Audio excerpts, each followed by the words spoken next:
ブティックとなります。突然ですが、お洋服を買った後に思ったことがありまして。アリスさん、そういえば配信でもよく着替えてらっしゃいますもんね。そうなんです。ありがたいことにいろんなファッション楽しませてもらっているんですが、バーチャルファッションって本当にカラーリングが豊富ですよね。そうですね。コーディネートは髪の色によって影響を受けることがありますよね。バーチャルの方々は様々な髪色を持っている方々がいるので、自分の髪色にぴったりのコーデを考えるのって結構大事かなと。そこでカラーバリエーションがたくさんあるのって本当にありがたく感じちゃいますよね。そうなんですよ。私はピンク系だし、ゆうきさんは赤系だし。そうそう、リアルではなかなかいらっしゃらない髪色なので、なおさら。確かにこれもバーチャルならではって感じですね。というわけで、第4回ブティックでコンシェルジュを務めさせていただきますアリエスエスと野菜ゆうきです。よろしくお願いします。さて、ブティックを知らない方もいらっしゃるのではないかと思います。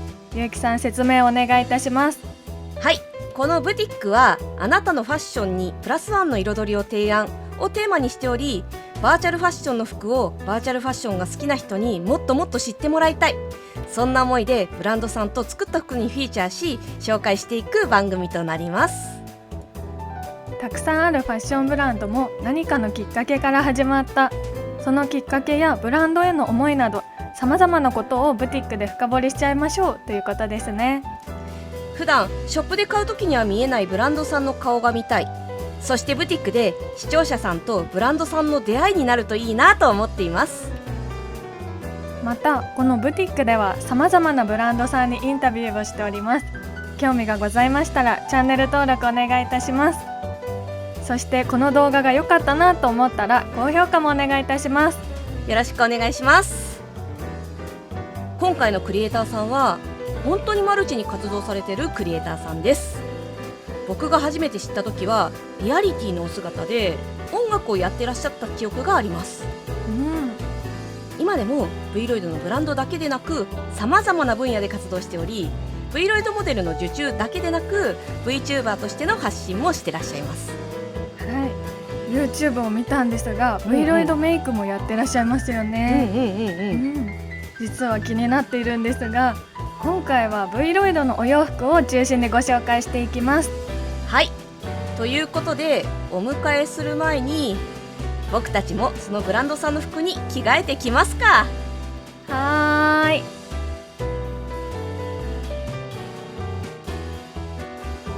おー、アリエスさん、オフ感あるコーデですね。珍しい気がする。ですよね。なんだかほっと落ち着きます。ボトムスもなんか珍しい気がする。後でゆっくり紹介していきましょうかね。はい。そしてゆうきさんのコーデ見たことがあります。そう、バーチャルファッションモールに一緒に行った時に展示してあったコーデですね。そうだ、思い出しました。シャツが片側だけかけてるコーデ、珍しいですよね。ということで、第4回に紹介するブランドさんは淡井さんを徹底的に深掘りしてご紹介していきます。はい、メンズコーデは相対的に少ない中、淡井さんはメンズコーデが多くて、僕はめちゃくちゃお世話になっているブランドさんです。なぜメンズコーデが多いのかもこれからたっぷり聞いちゃいましょうか。そうですね。あとはお洋服以外でファッションを楽しめるアイテムが数多くあるのが気になりました。こちらについても聞いてみたいと思います。はい、ではイザヨさん、お入りください。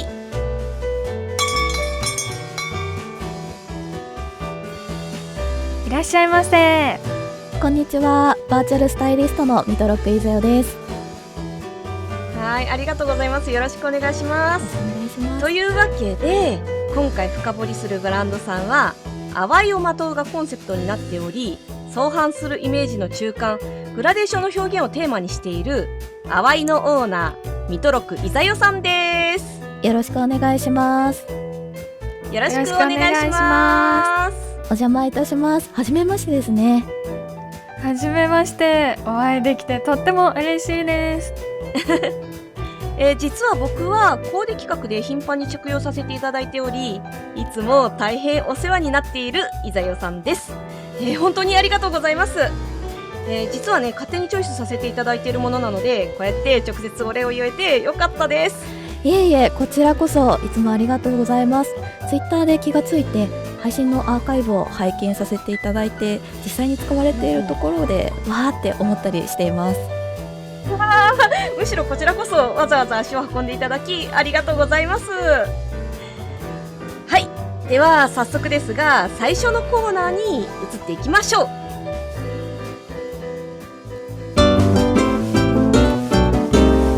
クリエイター解体新書。このコーナーでは作者様のブランドへの思いなどを聞いていく機会となります。表側からは見えないブランドへの思いなどを聞き出していきたいと思います。ではまずはじめにバーチャルファッションのブランドはどうして始めたのかを教えていただけますか？はい、もともとはリアリティで活動していました。今はたくさんお洋服があるんですが、当時はリアリティのアバター用のお洋服の種類がすごく少なかったんです。それでVロイドならいろんな服を着替えられるということを知って、Vロイドのモデルを他の方に作っていただきました。それで着替えを楽しむようになった感じです。そのうちに Vロイド自体に興味が出てきて自分のモデルを作りました。Vロイドでの着替えを自分が作った服で楽しむという体験をしてみたかったですし、他の人にもこの Vロイドを使って着替えを楽しむという体験を広めたかったというのがきっかけです。なのでモデルの自作を始めた頃から服も自分で制作していました。以前から漠然とお店を持つことに憧れがあったので、勢いでお店をオープンしました。2022年の4月にオープンした比較的若いブランドです。なるほど。リアリティから V ロイドに来る方たまに見かけますよね。ちなみに耳はリアリティのお姿から受け継がれたものですね。そうですそうです。やっぱり生まれた時のイメージを残してアップデートしていってるんだなと思いました。お洋服の数が少ないから、じゃあ自分で作ろうと思った行動力すごいなって思いました。ちなみにお洋服を作ったりモデルを作ったりすることはどのように勉強されたんですか？はい、他のクリエイターさんの販売されたお洋服を見て研究しました。もともと絵を描いていたということもありまして、見よう見まねでテクスチャを描くことができましたし、あとは当時 V ロイドスタジオがベータ版だったのでパラメーターが手打ちだったんですね。それが功を奏して形作りを覚えた感じです。確かに他のクリエイターさんのお洋服をめちゃくちゃ見るの分かります。話は変わりますが、淡いのブランドコンセプトなどを教えてください。はい、淡いをまとうがコンセプトのコピーです。色のトーンの淡いという言葉や間と書いて淡いという言葉から取っています。白黒をつける必要があることってあると思うんですけど、私は優柔不断な性格なので白黒をつけずに曖昧なままでもいいのではないかなと思うことがよくありました。それをブランドコンセプトとして落とし込みたいと思い、このコンセプトにしています。またユニセックスなところも意識しています。男性女性ともに着れる中性的なイメージがこだわりで、どちらの性別でも着こなせるように服を仕立てています。なるほど。色が淡い系だと着る人を選ばないので、どんな人でも着やすいのかなと思いました。またユニセックスは今まで紹介したパターンでも初めてですので、例えばクラスターでペアルックとかもできるのがいいなと思いました。そう、ペアルックしてほしいなと思っておりました。さすがです。気づいてくれてありがとうございます。いやー、ペアルックってよくよく考えてみたらあんまりないですよね。そうなんです。我々お洋服でコミュニケーションを取ることってあるじゃないですか。なので、ペアルックなどでお洋服を通じて新しいやり取りが生まれるといいなと思ったりしています。なるほどですね。そしてメンズコーデが多いというよりはユニセックスがテーマだからおのずと男性服も制作してらっしゃるということですね。メンズコーデはね少ないからね、ソロで着用する時もめちゃくちゃ助かってるんですけれど、この話を聞いてね、女の子とペアルックやシミラールックを楽しんでみたいなっていう風に思いました。ちなみにブランドやっててよかったなと思ったこととか教えていただけますか？はい、感想をいただけるっていうのはもちろんなんですが、動画や VRSNS など創作の一部として選んでもらっているのを見るのが嬉しいです。そうですね、感想を言う文化がない人たちに届いているということが分かるのが嬉しいですね。確かに Vloid が好きな人はクリエイターさんに報告するっていう文化が形成されてたりするんですけどね、リアルの洋服を着るっていう文化は、報告するなんてことないですよね。だから服をリアルとのファッションと同じ使い方をしてらっしゃる方は結構いらっしゃるんじゃないかなっていうふうに思います。逆を言えば売れたけどどこで使われてるかわからないケースの方が多いのかなと、そういう意味で言うと発見の感動があるっていう感じですね。そうですね、感動もひとしおです。ちなみに規約もそのあたりを意識して作られてたりとかしてるんですか？はい、洋服を作っている理由の一つに、制限に縛られてもどかしい思いをしたくないという気持ちがあって、リアルの服に運用を近くしている感じです。もどかしい理由の一つが、VTuber の活動を自分でやってらっしゃる経験があったからって感じですかね。その話具体的に聞かせていただいても大丈夫ですか？そうですね、配信したりしているとサムネイルや配信画面など前準備が多く、本当に時間的なリソースが足りなくなるというシチュエーションによくぶつかったりします。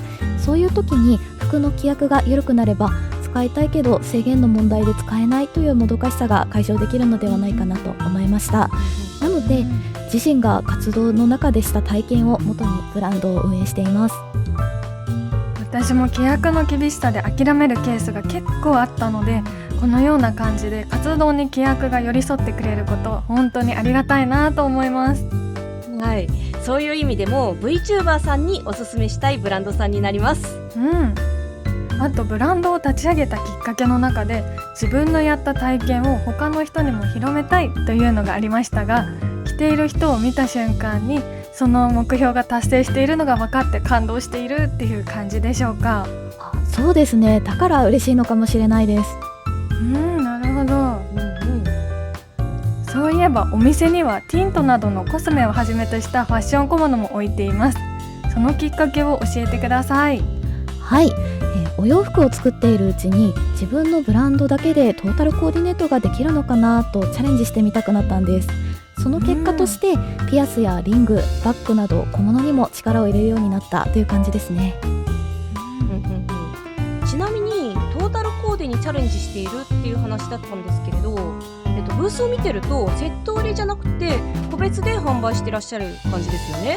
はい、初めての人でも小物アイテムが見つかりやすいように、あえて個別販売のスタイルをとっています。なるほど。でも同じテーマのものが並んでると可愛いと思って一緒に買っちゃいますありがとうございます主役の服が決まると合わせるアクセサリーは何かなって考えちゃうので、同じテーマで並んでるのはとっても助かります。はい、ありがとうございました。ではそろそろ次のコーナーに行きましょう。ブランドアイテム制作秘話。このコーナーではイザヨさんが作ったアイテムをめちゃくちゃ見ていこうというコーナーです。イザヨさんに解説していただきましょう。よろしくお願いします。はい、よろしくお願いします。では最初のアイテムはこちら、ネルシャツ&T シャツコンボです。ネルシャツ&T シャツコンボ、クールでユニークなスタイルのタウンユースのコーディネートです。目を引くのはくすみカラーの大柄なチェックが施されたネルシャツ。4つの異なるカラーバリエーションから選ぶことができます。シンプルなアイテムでも片方の肩から引っ掛け、シルエットで遊ぶおしゃれなイメージになります。ブラックとホワイトの2種類の T シャツが基調となり、その上には大胆なサスペンダーが飾られています。 T シャツはビッグシルエットのシャツが同梱されているため、サスペンダーなしでも着用することができます。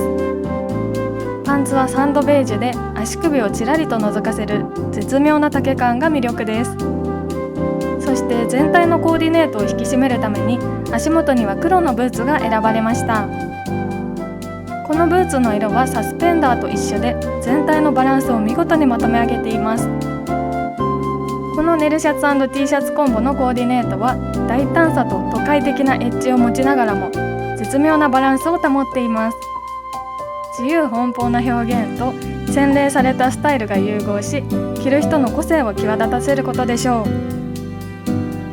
はい、早速ですがこちらのアイテムを着てみました。ネルシャツ&T シャツコンボ GO！ おー、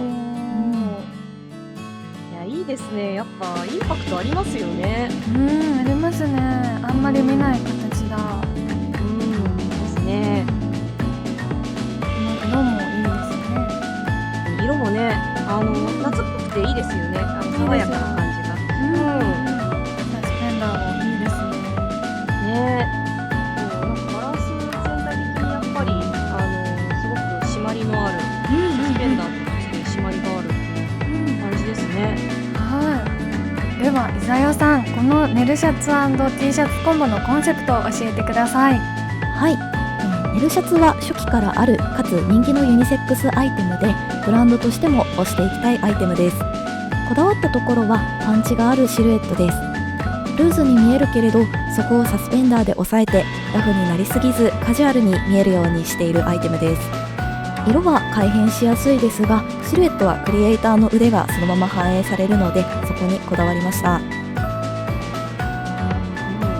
ルエットおっしゃる通りめちゃくちゃインパクトありますよね。アシンメトリーなものは結構見かけるんですけれど、左右でこう全く印象が違うってコーデはなかなかないかもしれないな。これね、バーチャルファッションモールで見た時に、いやすげえ服が来たぞって思っちゃいました。ゆうきさんの言ってる並んでる時に目を引いたのもそうなんですが、ビッグシルエットシャツと合わせると枯れシャツみたいな感じで女の子が着ると可愛いアイテムだなと思いました。枯れシャツ、確かに枯れシャツだ。なんかその単語聞いたらドキッとしますよね。そうですね、着た人それぞれにストーリーをつけてほしいと思っているので、ぜひいろんな方に着てもらって枯れシャツに限らずそれぞれのストーリーを紡いでほしいなと思っています。ありがとうございました。では2着目に行きましょう。ボタニカルスーツです。ボタニカルスーツ、このコーディネートは優雅さと自然の美しさが共鳴する一着です。ドライフラワーの柄が繊細に描かれたスーツセットアップはくすみカラーを基調にし、トップス、インナー、ボトムスのすべてに4つの鮮やかな色合いを用意しました。ベージュ、グリーン、ブラック、そしてホワイトの中からお好みの色調をお選びいただけます。トップスのジャケットは花々の美しい柄が全面にあしらわれ、まるで自然の中に身を置いているかのような感覚を味わえます。一方、インナーには無地のタートルネックをチョイスし、カジュアルな雰囲気をプラスしています。さらにボトムスも柄をうまく取り入れ、足首がほんのりと見えるデザインがアクセントとなっています。靴とピアスは淡井さんのアイテムになりますので、お好みで合わせてみてください。ボタニカルスーツは自然の息吹を感じさせる上品さと個性を兼ね備えたコーディネートです。花々の美しさがあなたの存在感を一層引き立て、自然と調和したスタイルを作り出します。はい、こちらのアイテムを着てみました。ボタニカルスーツ GO！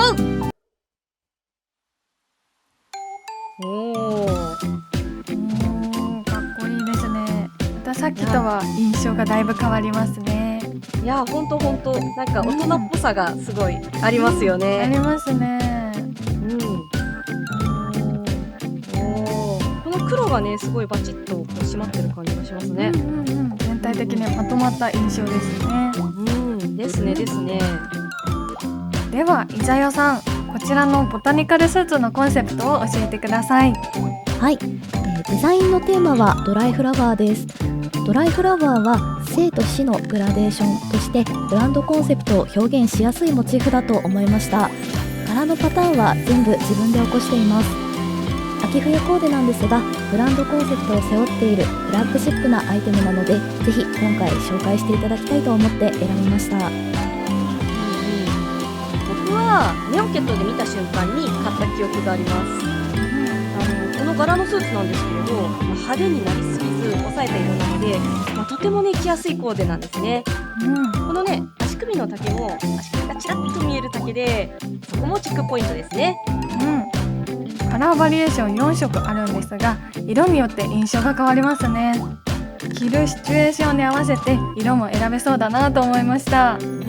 そうですね、どのインナーとスーツを合わせても合うように調整してあります。いろんな組み合わせで遊んでほしいなと思ってカラバリを作っていますので、ぜひいろんなコーディネートを楽しんでください。なるほどな。例えばグリーンとベージュのアースカラーの組み合わせとかちょっとチャレンジしたいなと思いました。ありがとうございました。では3着目に行きましょう。リラックス構図です。リラックス構図、男性版と女性版が同じイメージで作られ、シミラールックにすることができるスタイリッシュなコーディネートです。男性版はインナーのタンクトップ、ゆるく羽織るシャツ、そしてゆったりとしたズボンのセット。女性版はジャンパースカート、ホルターネックのインナー、肩掛けのシャツ、そしてゆったりとしたズボンのセットで構成されています。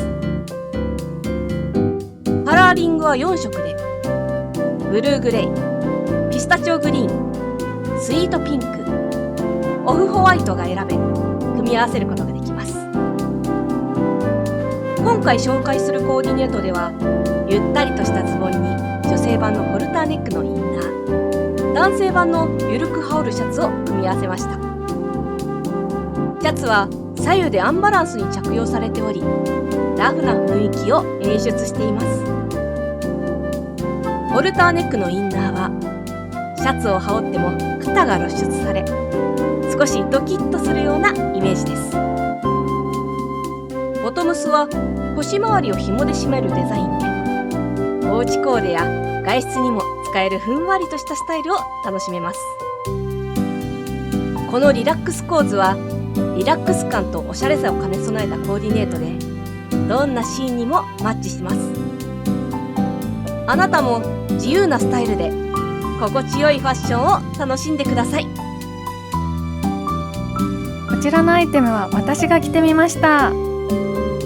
リラックス構図ゴー。おうち感がありますね。すごい、感がすごいね。いや本当珍しいね、こういうお洋服ね。なかなか着ないお洋服です。ですよね。いいな、このおうちコーデ感すごいな。ね、でもこれでもお出かけしたいですね。確かにね、何気にそのオフ感がある感じですけど、この肩周りとかやっぱちょっとおって思いますね。おでは伊沢さん、こちらのリラックス構図のコンセプトを教えてください。はい、今年の5月に出したばかりの新作です。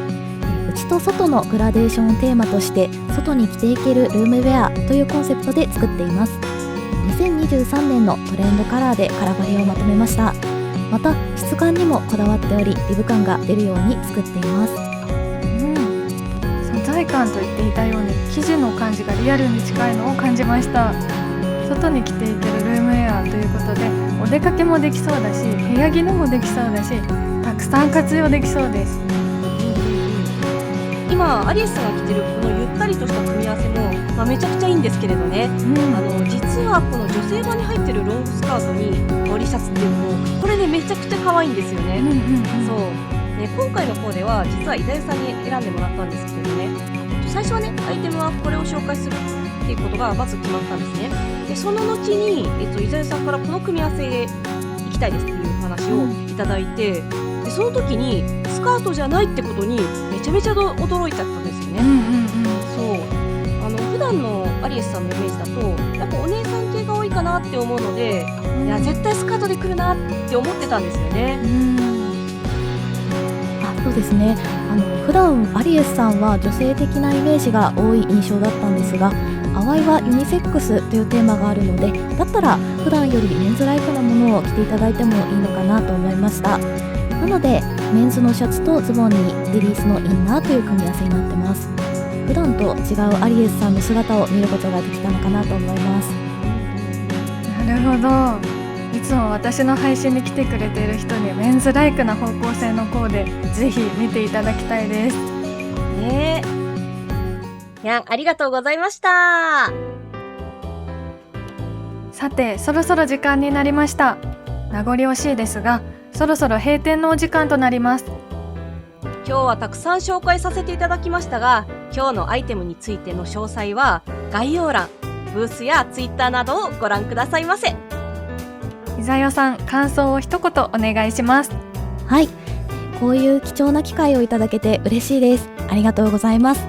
自分自身のブランドのことを言葉で表現したのが片手で数えるほどしかなくて、お二人の話を聞きながらより自分のブランドに対する理解が深まったことも嬉しかったです。本当にありがとうございます。いや、こちらこそありがとうございました。それではいざよさん、またいらっしゃってくださいね。ありがとうございました。ありがとうございました。いやー、今回も楽しかったですね。ねえ、アリエスさんはいかがでしたでしょうか。まず2022年4月にオープンしたということに驚きました。約1年でこんなにたくさんの素敵なアイテムを生み出していたなんて。ショップにはお洋服以外のファッション小物もあって、トータルコーデができるのが嬉しいですよね。あとはユニセックスの種類が豊富なので、男女問わずいろいろな方に楽しんでいただけると思います。ゆうきさんはどうでしたか？いやー、今回もね、めちゃくちゃ面白い話が聞けたなって思いました。ね、配信者の経験があるからリアルに近い運用の規約を定めたって話、これね、めちゃくちゃ共感しました。なるほどね。ブランドコンセプトの軸がしっかりしてるからこそのユニセックスな服。いやー、本当にこだわりを感じました。この話を聞いてからもう一度ブースを見ると、視聴してくれた皆様もなるほどとなるのかなと思います。さて、それではブティックを閉店しますか。そうですね。ブティックではあなたのファッションにプラスワンの彩りを提案させていただきます。またのご来店をお待ちしております。次回をお楽しみに。